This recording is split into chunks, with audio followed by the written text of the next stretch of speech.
വളരെ ആഴത്തിലുള്ള മുറിവാ. എത്രയും പെട്ടെന്ന് സർജറി നടത്തേണ്ടി വരും. വൈകുന്ന ഓരോ നിമിഷവും കൈലാഷിന്റെ ജീവൻ ആപത്താ. എത്രയും പെട്ടെന്ന് സർജറി നടത്തണം ഡോക്ടർ. എങ്ങനെയെങ്കിലും കൈലാഷ് സാറിന്റെ ജീവൻ രക്ഷിക്കണം. കൈലാഷിന് ഒരുപാട് രക്തം നഷ്ടപ്പെട്ടിട്ടുണ്ട്. അയാൾക്ക് രക്തം വേണ്ടിവരും. ഞാൻ തരാം ഡോക്ടർ. ഇയാൾക്കും നന്നായി പരിക്ക് പറ്റിയിട്ടുണ്ട്. ഈ അവസ്ഥയിൽ രക്തം ദാനം ചെയ്യുന്നത് സേഫ് അല്ല. എനിക്കൊരു കുഴപ്പമില്ല ഡോക്ടർ. എങ്ങനെയെങ്കിലും കൈലാഷ് സാറിനെ രക്ഷിച്ചാൽ മതി. എത്രയും പെട്ടെന്ന് സർജറി ചെയ്യണം ഡോക്ടർ. കൈലാഷിന്റെ കുടുംബത്തിലുള്ള ആരെങ്കിലും കൺസെന്റ് ഫോമിൽ ഒപ്പുവെക്കാതെ സർജറി നടത്താൻ പറ്റില്ല. പക്ഷേ കൈലാഷിന് എനിക്ക് പരിചയമുള്ളതുകൊണ്ട് ഞാൻ സർജറി ചെയ്യാൻ പോവാ. PKR സർ വന്നാലുടനെ കൺസെന്റ് ഫോമിൽ ഒപ്പുവെക്കാൻ പറയണം. അദ്ദേഹം വന്നാലുടനെ ഞാൻ ഒപ്പ് വാങ്ങിക്കോളാം സർ. സിസ്റ്റർ, ഇദ്ദേഹത്തിന്റെ ബ്ലഡ് ടെസ്റ്റ് ചെയ്ത് പേഷ്യന്റെ ബ്ലഡ് ഗ്രൂപ്പുമായി മാച്ച് ചെയ്യുന്നുണ്ടെങ്കിൽ അത് കളക്ട് ചെയ്യണം. Yes doctor. വേഗം ആവട്ടെ. വരൂ.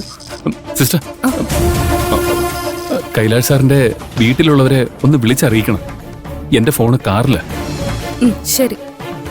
ഫസ്റ്റ് ഫ്ലോറിലാണ് ബ്ലഡ് ടെസ്റ്റ് ചെയ്യുന്നത്. വേഗം വരണം. ശരി.